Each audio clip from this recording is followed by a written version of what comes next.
Сәлем everybody. Мына 2024 жылы чемпионат Европы болды Германияда. И соған барғам. Мына Франкфуртқа барып, аэропортқа барып түстім. И аэропорттан жаңағы түнгі сағат 12-лерде аэропорттан барып түстім. И сағат 12-лерде примерно автобус тұрады екен әрбір қалаға. И сол как раз чемпионат Европы өтіп жатқан кез ғой. И бүкіл условияның бәрін істеп қойған ғой. Основной туристардың келетін жері осы Франкфурт. Үлкен енді туристи не ғой, аэропорт қой, хаб, бүкіл европейский үлкен хаб. И сол жерге келе береді бүкіл самолеттер кәдімгі минут сайын. И именно сол жерге жаңағыдай автобустар, бүкіл қалалардан автобус, сол жерден бүкіл қалаларға автобус кетеді. И мен де түстім сағат түнгі 12-де. И түскеннен кейін жаңа автобус тұрды. Мюнхен деген, Мюнхен. Сол автобусқа міндім.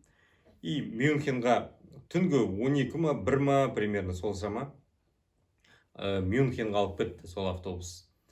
Сол самолетта ұйықтап бардым, и автобуста да ұйықтап бардым. Көзімді бір ашсам, уже Мюнхендамыз. Ал түсеміз деп жатыр жаңағы ағылшынша.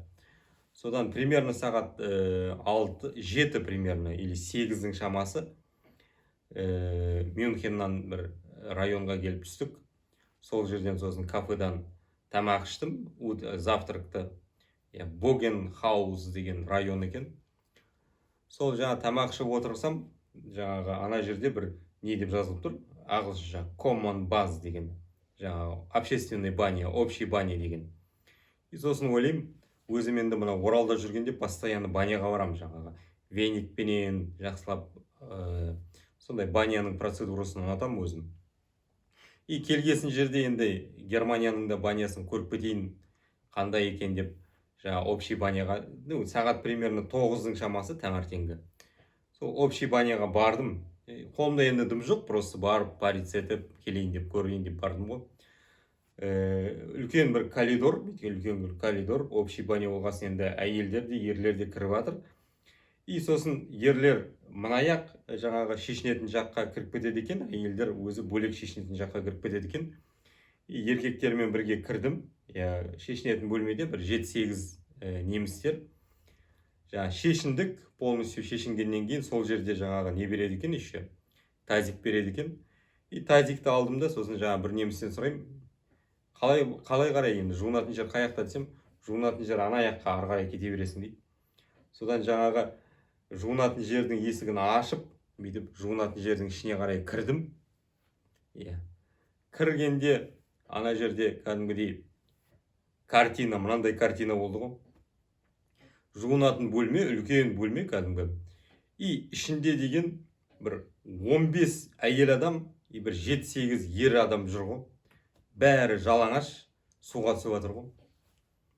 Мен кіріп келдім, аузым аңқайып ашылып кетті. Қолымда тазигім бар еді, жерге түсіп кетті. Бір 2 минуттай истукан болып қалдым ғой. Аналар да маған бүйтіп қарап қалды енді.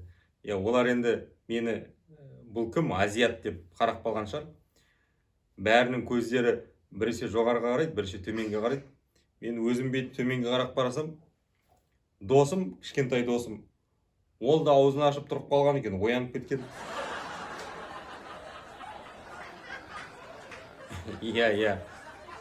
Сөйтіп, бір кезде бір неміс қасыма келді, жаңағы ағылшынша сөйлейді екен. Бірінші рет келіп тұрсың ба дейді. Мен айтам, ондай болады. Не? Ана жерге барып отырасың, бос тұрған жерге отырды.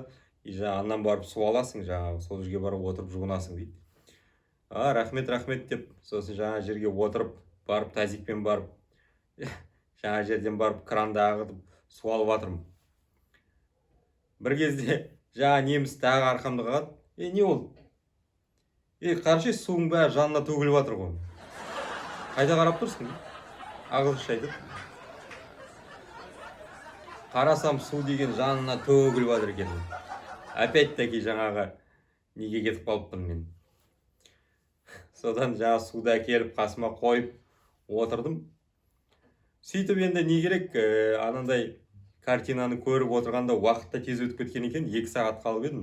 Бір кезде сағат уже 11 болды. Шығатын уақыт болды. Сосын жаңағы киінетін жерге шықтым.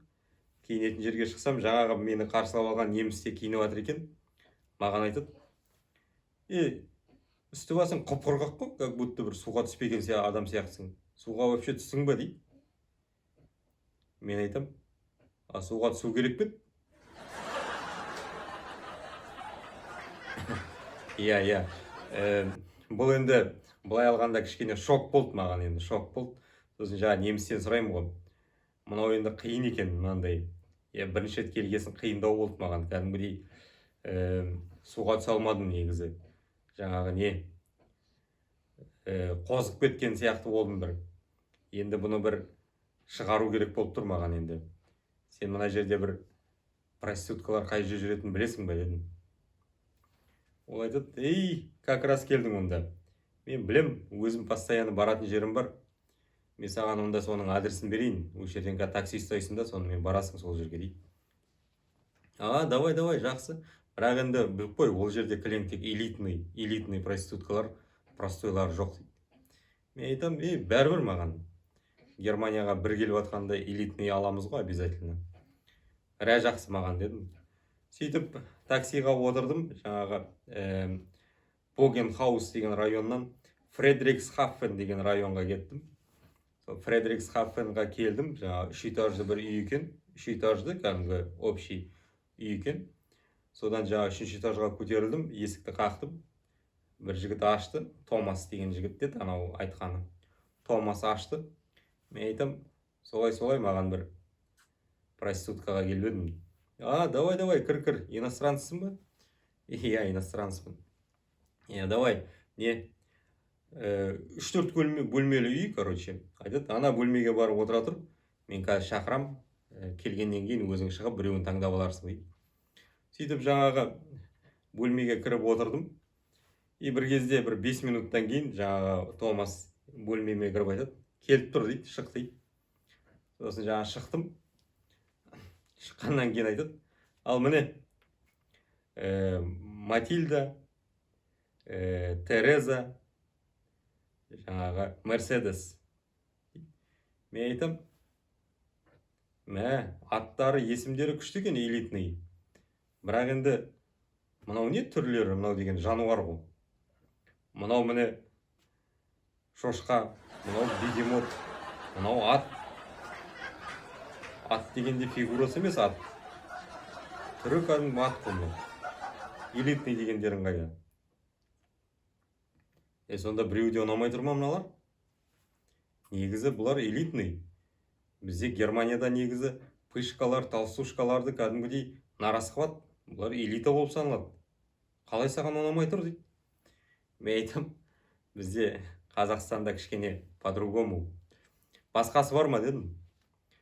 Сосын бір кезде айтты: қазір онда деді де, звондады жаңа тағы біреуге. Келді, Магдалена деген біреу келді. Анау енді шынымен де жаңағы ат екен енді, фигурасы ат екен. Бірақ та андай болады ғой, скандинавка ма, андай сап-сары шаштарды, сап-сары, үстінің бәрі жаңа веснушка. Толған үсті басы веснушка. Сосын жаңағы мен айтам: мынау да ұнамады маған, үсті басы веснушка бәрі. Басқа бар ма дедім. Басқа дегенде қазір Тринидад бар еді. Ол Тринидад бірақ та қазір ұйықтап жатыр. Сағат 3-ке дейін күте аласың ба дейді. Мен айтам: жоқ, 3-ке дейін күте алмаймын. Қазір оятуға болмай ма? Жоқ, ол Тринидадты қазір оята алмаймыз, өйткені түнімен жұмыс жасап, ол сағат 3-терде бір оянады. Онда мен қазір саған біреуді шақырам, күте тұр деді. Бір кезде 5 минуттан кейін ана үйдің төменгі жақтарында ма, бәрі жалдап жатыр ма, білмеймін, сол үйдің бәрі сондай ма. Біреу келді, иықтары қақпақтай бір жауынгер келді. Мен айтам: мынауың деген гладиатор ғой десем, жаңа Томас айтады: дұрыс таптың, иә. Бұл гладиатор, итальянка. Аты Марго. Бұрынғы аты Марко. Бұрын трансвестит, короче, бұрын жаңағы жігіт болған Марк. Қазір енді Марго. Мен айтам, қалай мен деген элитныйға деп келіп тұрмын, не зат мыналардың беріп тұрғандарың. Кеттім мен деп жатыр еді, бір кезде айтады. Тағы біреу бар ондай. Джулиана. Қазір шақырайын дейді. Мен айтам, жоқ. Джулиананың бұрынғы кім екенін біліп тұрмын мен примерно. Енді кетіп қалдым сосын. Ешқандай бұйырмады ешкімде. Содан жаңағы стадионға бардым. Кешкі 8-де стадионда футбол басталды. Матч открытие Германия-Шотландия. И сол жерден жаңа көрдім порнографияны, порноны. Жаңа Германия-Шотландияны 5-1 қылып айдап алды.